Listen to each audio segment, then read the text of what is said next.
Hey everybody, this will be the next in the series I'm doing on catching trains at control points. We are at East Woodford, just below the Tehachapi Loop, and it's not all that remote a place. It's not all that hard to get to. That is Highway 58 back there behind me, and Keene is right back down the tracks there a little ways. But anyway, we got a eastbound coming up the hill. I'm not sure which brand it is, but we will certainly find out very soon.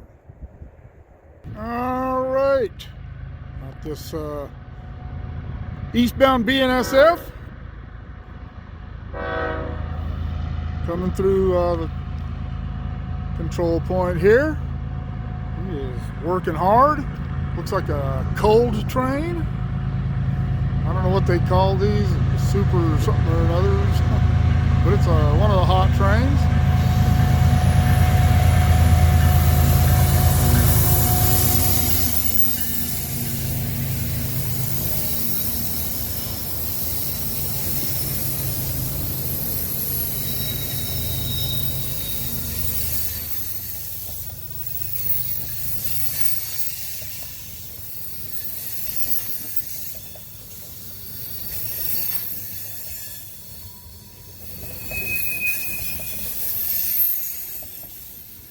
That is the third crossing of Tehachapi Creek, right there, that bridge.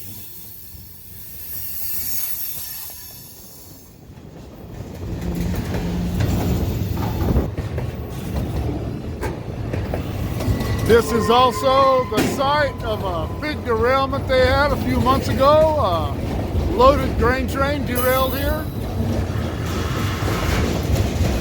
Had the railroad shut down for a little while. It took them quite some time to get everything cleaned back up, put back together, get the switch machine back in. It was quite a mess.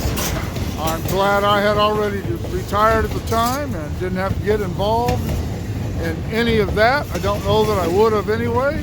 This is the part of what's called the Sand Cut District. This is the Tehachapi District, my district. It's further up the hill. But you never know, you don't want to get involved. Bear Mountain, bit hard again. Seeing it from the other side here. That is looking west, back down sidings Woodford. I will link the piece I did on the history of Woodford and Keene. You can see the water tanks down there, the tops of them sticking up over the top of the train. I mentioned those in that piece.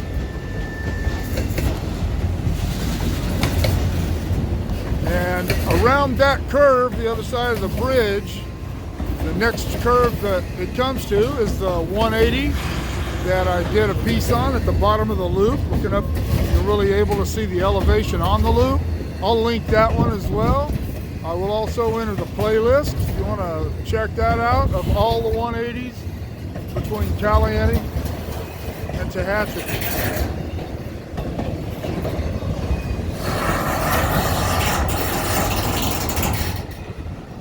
One of the stories I have about this place is we had a guy down here. One time I was the maintenance foreman. We were doing some work up here with the gang, and one of the guys on the gang went out in that field there and was messing around with the rattlesnake, and we kept telling him to leave it alone. Finally he whacked it on the head with a stick, killed it, and dragged it up here, and it was digesting, and he cut it open and there was a squirrel inside of him. That rattlesnake couldn't have been no more than 2 inches, 2.5 inches in diameter. Ate a whole squirrel.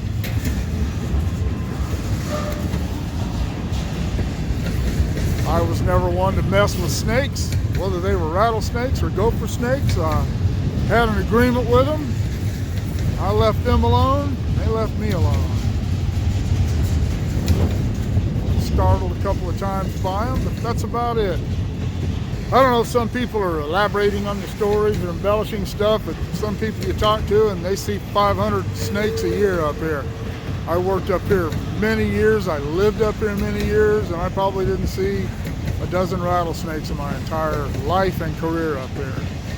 So, I guess it just depends on what you look for.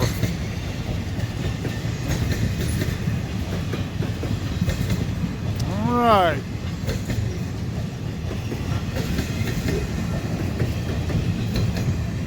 That is eastbound BNSF to the east end of Woodford, heading on up to the loop. If that hill right there wasn't there, you could see the loop. It is right straight over there.